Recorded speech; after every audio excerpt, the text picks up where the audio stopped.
నీ సన్నిధిని వారు జోగుపడి నశించును. నీవు అన్ని జనులను గద్దించి ఉన్నావు, దుష్టులను నశింపజేసి ఉన్నావు. వారి పేరు ఎన్నటికీ ఉండకుండా తుడుపు పెట్టి ఉన్నావు.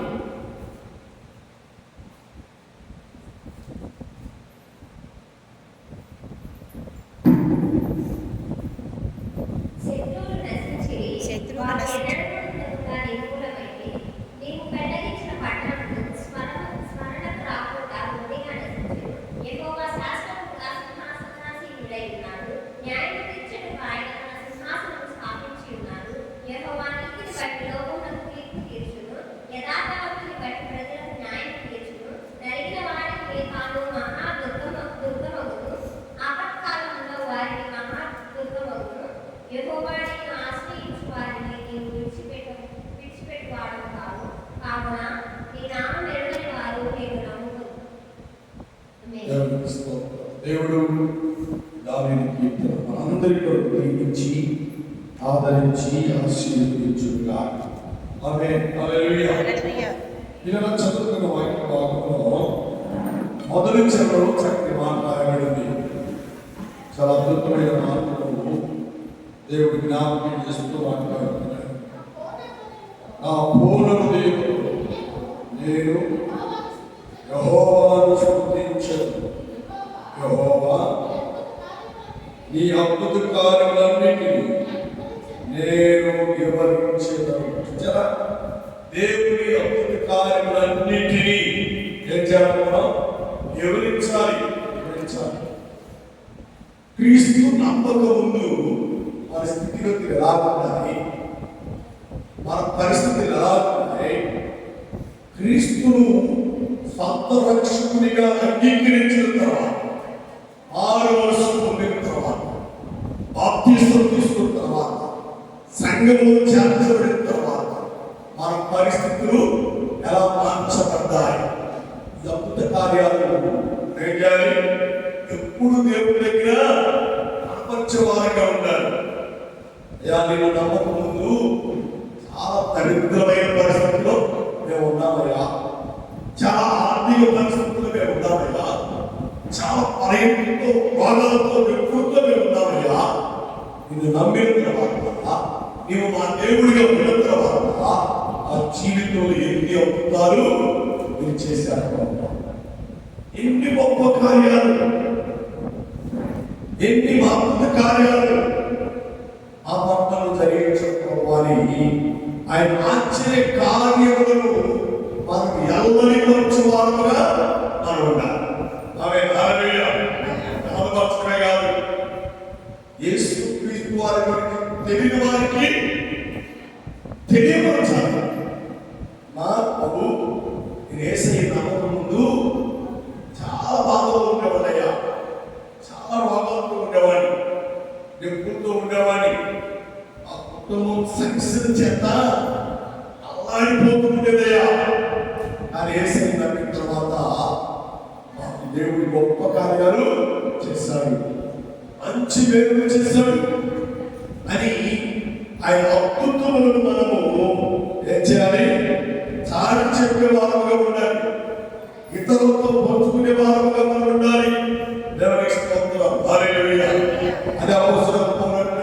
క్రీస్తు నమ్మకములకు, క్రీస్తును సొంత రక్షకుడిగా చేర్చుకోవరకు నేను దోషకుడును, హింసకుడును, ఆలికరులను, భయంకరమైన వ్యక్తిని. కానీ యేసయ్యను దర్శించిన తర్వాత, యేసు క్రీస్తు వారు నా జీవితంలో అద్భుతం చేసిన తర్వాత, బ్రతుకుట నాకు లాభం కాదు, క్రీస్తు కొరకు మరణించుట నాకు మేలు. అంటే అంత అద్భుతం, అంత అద్భుతమని అపోస్తలుడు పౌలు గారు జ్ఞాపకం చేస్తున్నారు. కాబట్టి క్రీస్తును ఎరిగిన మనం, క్రీస్తు మన పట్ల జరిగించిన స్వసక్రియలు, ఆశ్చర్య కార్యములు, అద్భుత కార్యములను మనము అనేకులకు తెలియపరిచి అనేకులు క్రీస్తు ఎందుకు నడిపించేవారుగా ఉన్నారు. అనేకులను దేవుని సన్నిధికి తీసుకువచ్చేవారుగా మనం ఉండాలి. అనేకులను క్రీస్తు పిల్లలుగా, దేవుని సొంతైన ప్రజలుగా మనం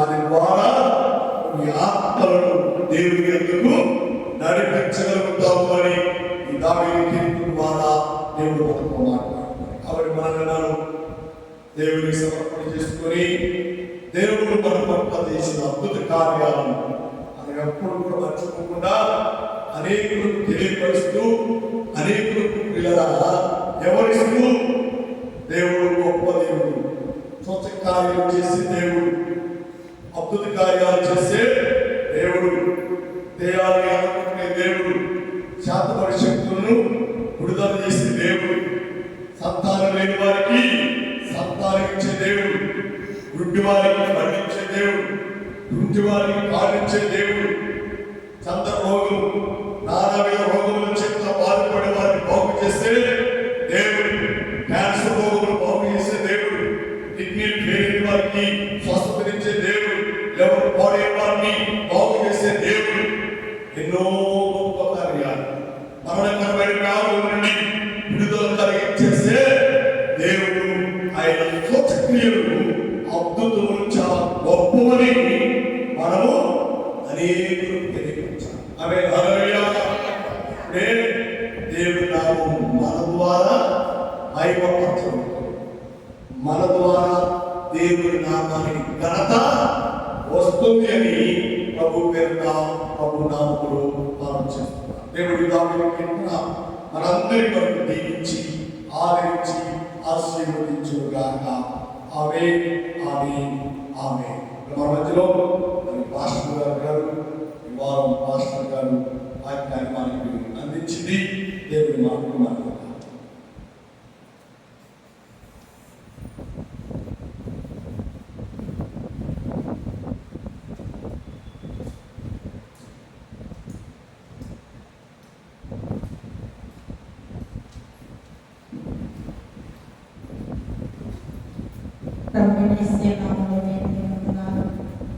మరి వాక్య లేఖనాన్ని మనం చదువుతున్నాం. దైవ గ్రంథంలోని ఎఫెసీయులకు రాసిన పత్రిక 3వ అధ్యాయం 14వ వచనం చదువుతున్నాం. చదవగలిగిన వారికి సహాయం చేయండి.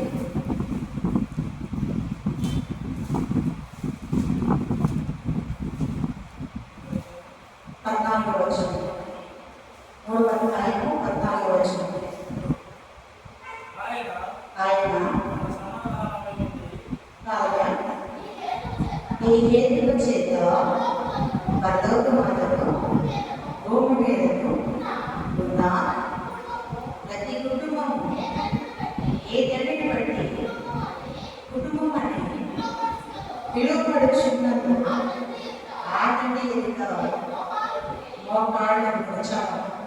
చిన్న ప్రార్థన చేస్తున్నాం. ఆ మనుషులు మహోదరులు సర్వదకులు సరస్సు సంపూర్ణమైన నా యేసు రాజాన్ని పొందనాలు స్తోత్రాలు ఈ దాసుగారు నీ పాద దాసుగారు నీ పాదలకు ఒదిగిపోతూ నీ పాదస్థులు నిలబడి వాక్యాన్ని బోధిస్తుండగా నేను కాదయ్యా మీరు నన్ను మరుగు చేసి మీరు మాతో మాట్లాడండి. వినగల చెవులు గ్రహించగల హృదయాన్ని నది బిడకు దయచేయండి. నది బిడకు కన్నా హృదయాన్ని తెరిచి ఆత్మీయాన్ని సమృద్ధిగా వినగలిగే వాక్యం పూజించగలిగే వాక్యం దయచేయండి. వారు బ్రహ్మని వాక్యానుసారం అనుసరించి నీతో విడిచి నీతో ఫలించడం సహాయం దయచేయండి. ఈ వైష్ణవంగా దీవించి ఆస్వాదించున్నాను. ఏసీ నా శ్రేష్టమైన పరిశుద్ధ నామములో వేడుకొని ప్రార్థన చేస్తున్నాను తండ్రి.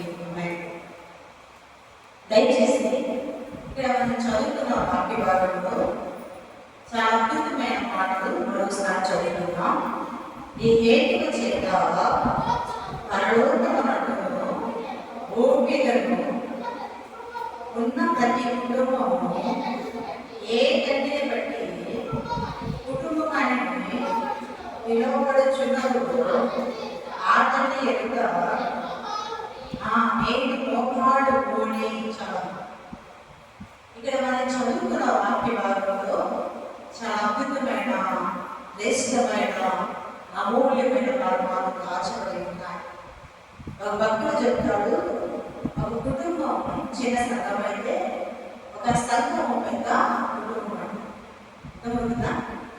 ఒక కుటుంబం చిన్న సంఘం అయితే పెద్ద కుటుంబం మరి చిన్న సంఘం పెద్ద కుటుంబం అన్నాడు. ఈ మాటను మీరు శ్రద్ధగా వినాలి. ఈ హేతువు చేత పరలోకమందును భూమి మీదను ప్రతి కుటుంబం ఏ తండ్రిని బట్టి కుటుంబాన్ని పిలువబడుతుందో ఆ తండ్రి ఎదుట ఒకడు ఊరి. ఇక్కడ మనం జ్ఞాపకం చేసుకున్న సత్యం ఏంటంటే పరలోకమందును భూమి మీదను ఉన్న ప్రతి కుటుంబము ఏ తండ్రిని బట్టి కుటుంబాన్ని పిలువబడుతుందో ఆ తండ్రి ఎదుట ఒకడు ఊరి. ఇక్కడ మనం జ్ఞాపకం చేసుకున్నాం. ఒక నిమిషం ఆగి ఆలోచిస్తాం. ఇక్కడ పరలోకమందున్న తండ్రి కుటుంబం, భూమి మీద ఉన్న తండ్రి కుటుంబం. ఏడవైపు చాలా ఆత్మీయమైన మర్మాలు దాచబడి ఉన్నాయి. మనం జ్ఞాపకం చేసుకుంటే ఇక్కడికి వచ్చిన మనందరిలో పోస్టమాటిక్ ఒక తండ్రి ఉన్నాడు, కళ్యాణి గారి తండ్రి ఉన్నాడు, నాకు ఒక తండ్రి ఉన్నాడు. నేను పోయి కళ్యాణి గారి తండ్రిని మా తండ్రి అంటే ఆయన ఒప్పుకుంటాడా? లేక ఒక మాట ఒప్పుకుంటా? ఒప్పుకోనే ఒప్పుకోడు. లేదు పోస్టమాటిక్ అడగండి. మీ తండ్రి గారు నా తండ్రి అన్నారు, పోస్టమాటిక్ లేదు మా డాడీ మా తండ్రి లేదు నువ్వు నా తండ్రి నా తండ్రి కూడా. కానీ ఇక్కడ జ్ఞాపకం చేసుకుంటే భూలోకంలో ఈ కుటుంబాలందరిలో ఇంటికి ఒక తండ్రి ఉంటాడు. ఆ కుటుంబంలో తండ్రి బాధ్యత చాలా విలువైనది, చాలా పవిత్రమైనది, చాలా ఘనమైనది. కానీ పరలోకమందున్న తండ్రి కుటుంబం ఉంది కదా, ఆ కుటుంబం చాలా ప్రేమైన కుటుంబం. ప్రేదవచనమా ఇక్కడ మనం కూర్చున్నాం.